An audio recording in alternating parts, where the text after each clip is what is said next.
Hello बच्चों, कैसे हैं आप। उम्मीद करती हूँ आप सभी स्वस्थ होंगे, सुरक्षित होंगे एवं सभी नियमों का अच्छी तरह से पालन कर रहे होंगे। आशा करती हूँ आप सभी वीडियोस देख रहे होंगे और आपको आपके पाठ अच्छी तरह समझ में आ रहे होंगे।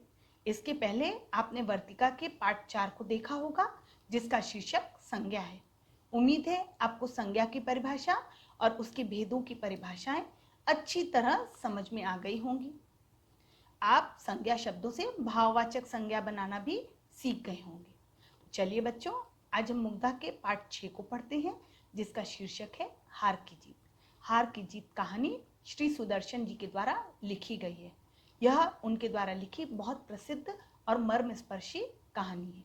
बच्चों, आपको पता है, जब हम विनम्र वाणी बोलते हैं तो दूसरे व्यक्ति का हृदय परिवर्तित हो जाता है, यानी हमारी वाणी से प्रभावित होकर के कठोर से कठोर हृदय व्यक्ति भी विनम्र हो जाता है। तो इस कहानी में यही बताने का प्रयास किया गया है। तो बच्चों, आप अपना पाठ 6 खोलिए और एक पेंसिल हाथ में लीजिए। कठिन शब्दों के अर्थ लिखते हुए हम इस कहानी को पढ़ेंगे। बाबा भारती को अपने घोड़े को देखकर वही आनंद प्राप्त होता था। आनंद अंडरलाइन कीजिए, उसके ऊपर लिखिए खुशी, जो एक माँ को अपने बेटे और किसान को अपने लहलहाते खेत को देखकर प्राप्त होता है। लहलहाते यानी हरे भरे। बाबा भारती अपने घोड़े को सुल्तान कहकर पुकारते थे, यानी बाबा भारती के घोड़े का नाम सुल्तान था। और बाबा भारती को अपने घोड़े को देखकर वैसे ही खुशी होती थी जैसे कि आपकी माँ को आपको देख करके होती है। आपको देख करके आपकी माँ आपको प्यार करने लगती है ना, वैसे ही बाबा भारती अपने घोड़े को देखकर उसे प्यार करने लगते थे। वे उसकी देखभाल स्वयं करते थे। स्वयं मतलब खुद। उनके घोड़े के समान सुंदर और बलवान घोड़ा उस इलाके भर में ना था, यानी चारों तरफ ऐसा घोड़ा नहीं था। उन्होंने अपना रुपया, पैसा, जमीन आदि सब कुछ त्याग दिया था। त्याग दिया अंडरलाइन कीजिए, उसके ऊपर लिखिए छोड़ दिया था। वे गांव के बाहर एक छोटे से मंदिर में रहते थे। अपना पूरा समय पूजा पाठ और घोड़े की सेवा में बिताते थे। वे घोड़े की चाल पर लट्टू थे, यानी उन्हें घोड़े की चाल बहुत अच्छी लगती थी। प्रतिदिन सुल्तान पर चढ़कर 8-10 मील का चक्कर जरूर लगाते थे।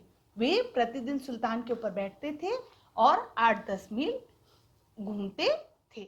उसी इलाके में खड़क सिंह नाम का एक प्रसिद्ध डाकू रहता था। प्रसिद्ध यानी फेमस। उसका नाम सुनकर लोग थर थर कांपते थे, यानी डर जाते थे। खड़क सिंह ने भी घोड़े की प्रशंसा सुनी। प्रशंसा अंडरलाइन कीजिए, उसके ऊपर लिखिए तारीफ। तो वह बाबा भारती के घोड़े को देखने के लिए बेचैन हो उठा। बेचैन मतलब व्याकुल। और एक दिन दोपहर में बाबा भारती के पास पहुंच गया। बाबा भारती ने पूछा, खड़क सिंह क्या हाल है, यानी कैसे हो, कहो इधर कैसे आ गए। आपके घोड़े सुल्तान की चाह इधर खींच लाई। बहुत प्रशंसा सुनी है उसकी, सुना है देखने में बहुत सुंदर है, खड़क सिंह ने उत्तर दिया। यानी बाबा भारती के पूछने पर खड़क सिंह ने कहा कि वह उनके घोड़े को देखना चाहता है। बाबा भारती खड़क सिंह को लेकर अस्तबल में पहुंचे। जहां घोड़े को रखा जाता है उस जगह को अस्तबल कहते हैं। बाबा ने घोड़ा दिखाया तो खड़क सिंह घोड़े को आश्चर्य से देखता रह गया, यानी सरप्राइज होकर देखता रह गया। उसने अपने जीवन में ऐसा सुंदर घोड़ा देखा ही ना था। उसने सोचा ऐसा घोड़ा तो मेरे पास होना चाहिए।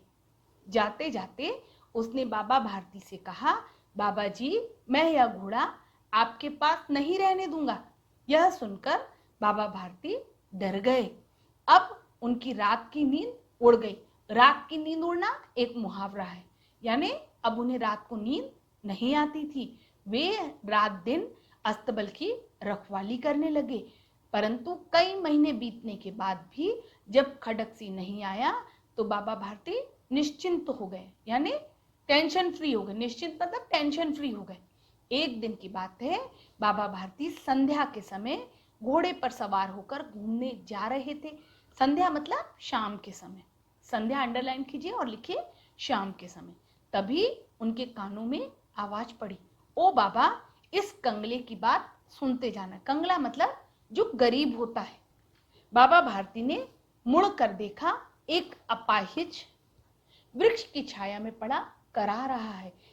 अपाहिज जिसके हाथ पैर ना हो, विकलांग हो। अपाहिज मतलब विकलांग।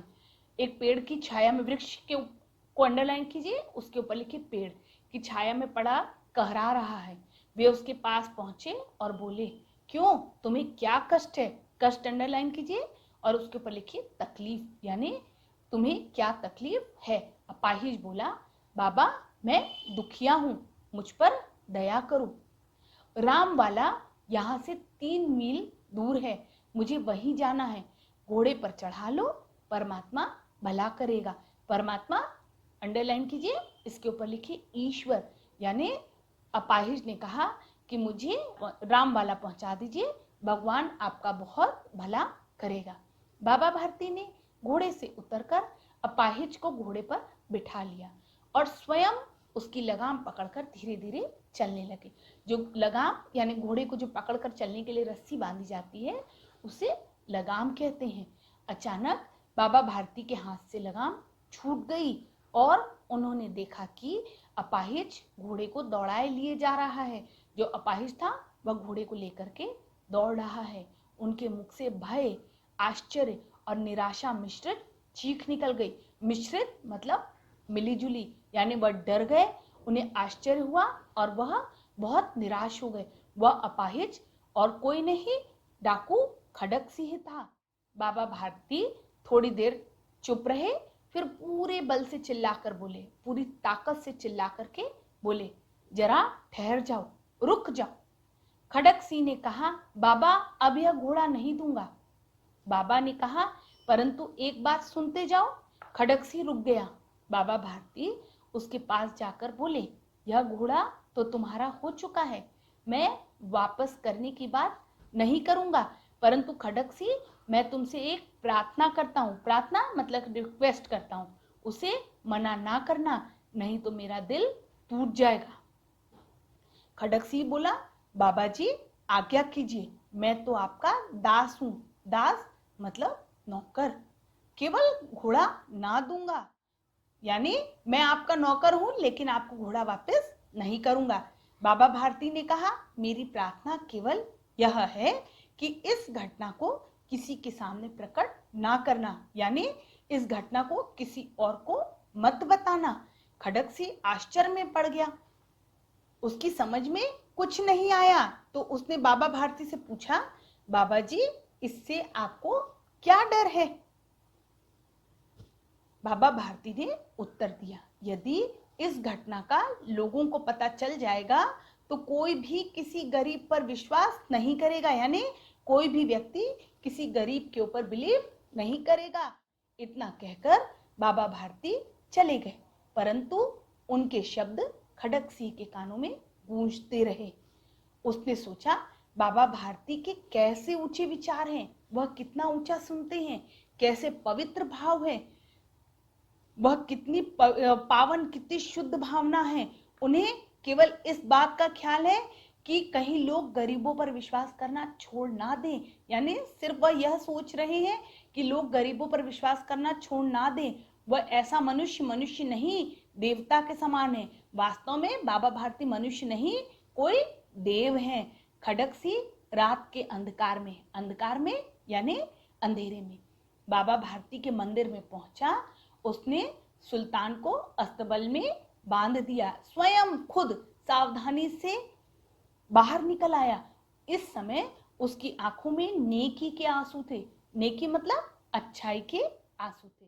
सूर्योदय से पूर्व ही बाबा भारती उठे।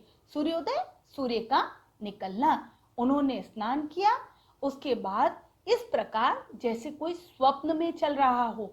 स्वप्न मतलब सपना। उनके पांव अस्तबल की ओर बढ़े, परंतु यह ध्यान आते ही, यह याद आते ही कि सुल्तान तो वहां है ही नहीं। वे निराश मन से वहीं रुक गए, यानी वह निराश हो गए कि उनका बेटा सुल्तान वहां नहीं है। अस्तबल में बंधे सुल्तान ने अपने स्वामी के पैरों की चाप पहचान ली। स्वामी मतलब मालिक, चाप पैरों की आहट, और जोर से हिनहिनाया और जोर से उसने आवाज की।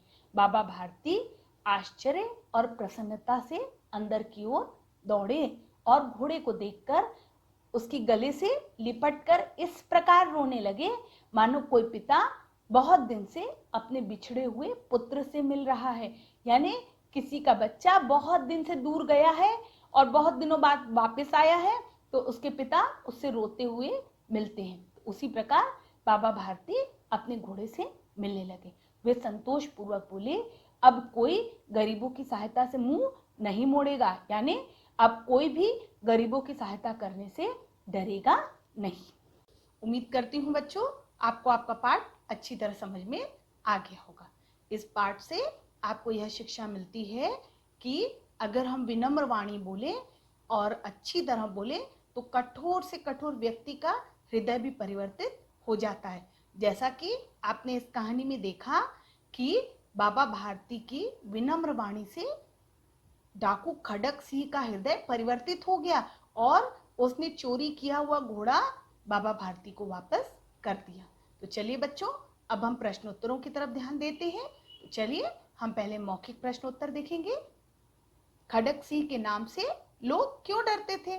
खड़क सिंह के नाम से लोग डरते थे क्योंकि खड़क सिंह उस इलाके का प्रसिद्ध डाकू था।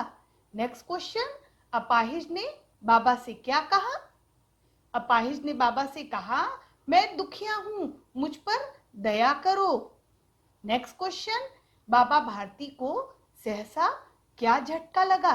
सहसा मतलब अचानक। बाबा भारती को सहसा झटका लगा क्योंकि घोड़े की लगाम उनके हाथ से छूट गई थी। नेक्स्ट क्वेश्चन, रात के अंधकार में खड़क सिंह कहाँ पहुंचा?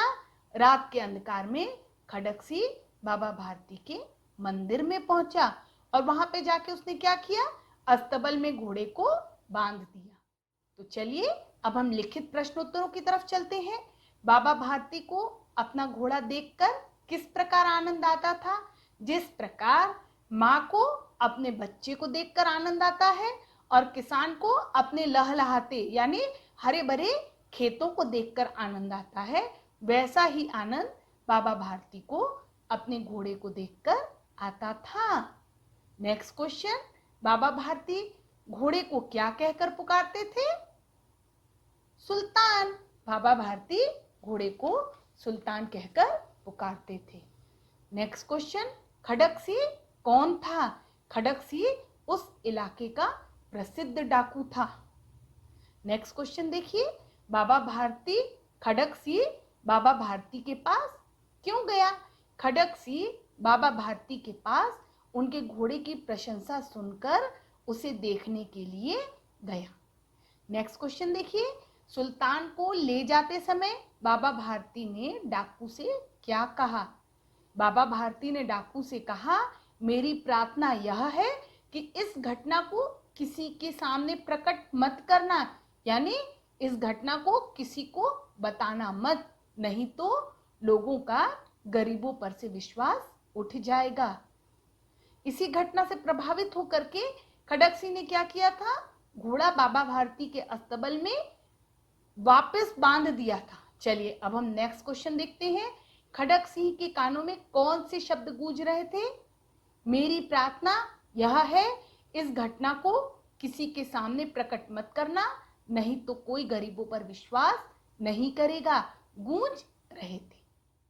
तो यह हो गए हमारे प्रश्नोत्तर। चलिए अब हम नेक्स्ट क्वेश्चन देखते हैं। सही उत्तर पर सही का निशान लगाओ। यह कहानी श्री निरंजन सिंह श्री सुदर्शन द्वारा लिखी गई है, तो सुदर्शन हमारा सही उत्तर है। बद्रीनाथ भट्ट केदारनाथ भट्ट सुदर्शन का वास्तविक नाम था। वास्तविक मतलब सही नाम था, तो बद्रीनाथ भट्ट सुदर्शन का वास्तविक नाम था। हार की जीत कहानी में एक डाकू या ब्राह्मण के हृदय परिवर्तन की घटना को भावपूर्ण ढंग से प्रस्तुत किया है। हृदय परिवर्तन यानी हृदय का बदलना, मन के विचारों का बदलना। तो किसके हृदय परिवर्तन को व्यक्त किया है? एक डाकू के। नेक्स्ट क्वेश्चन देखिए, पुष्पलता, सुप्रभात, परिवर्तन, पनघट, नगीना आदि सुदर्शन जी की प्रमुख कहानी और कविता संग्रह है। कौन से संग्रह है? कहानी संग्रह है। नेक्स्ट क्वेश्चन देखिए, जोड़े मिलाओ। एक डाकू था। देखिए इतने ऑप्शन दिए हुए, कौन सा ऑप्शन सही है? खडक सिंह। नेक्स्ट देखिए, खडक सिंह बाबा भारती के घोड़े को चाहता था, पाना चाहता था। नेक्स्ट क्वेश्चन देखिए, बाबा भारती के कहे गए शब्दों से उसके हृदय में हो गया, क्या हो गया? परिवर्तन हो गया। खडक सिंह की आंखों में आंसू थे नेकी के। चलिए अब हम नेक्स्ट क्वेश्चन देखते हैं। दिए गए शब्दों से वाक्य बनाओ। लट्टू, बाबा भारती घोड़े की चाल पर लट्टू थे। अभिलाषा, किसी चीज को पाने की इच्छा। परिश्रम से ही व्यक्ति की अभिलाषा पूरी होती है। अपाहिज यानी जो विकलांग होता है, उसका कोई अंग खराब हो उसे अपाहिज कहते हैं। तो अपाहिज की सहायता सभी को करनी चाहिए। लगाम, घोड़े की लगाम बहुत मजबूत होनी चाहिए। आंसू, गरीबों के आंसू पोंछना सबसे बड़ा पुण्य है। ये हमारे हो गए दिए गए शब्दों से वाक्य बनाओ। नेक्स्ट क्वेश्चन आते हैं, भाषा कौशल। देखिए यहाँ पर हमारी किताब में, हमारे पाठ में मुहावरे दिए गए हैं। ये 4 मुहावरे हैं। इन मुहावरों को आपको अर्थ लिख करके वाक्य में प्रयोग करना है। लट्टू होना, मन मोह लेना, अधीर होना और दिल टूट जाना। तो ये चारों मुहावरे आपको कंप्लीट करना है। तो बच्चों, उम्मीद करती हूँ आपको आपका पाठ और आपके प्रश्नोत्तर अच्छी तरह समझ में आ गए होंगे। तो अब आप घर पे रहिए, स्वस्थ रहिए, सुरक्षित रहिए और लगातार पढ़ते रहिए। इसके साथ ही साथ अपने शिक्षकों के दिए गए निर्देशों का पालन भी करते रहिए। धन्यवाद। आपका दिन शुभ हो।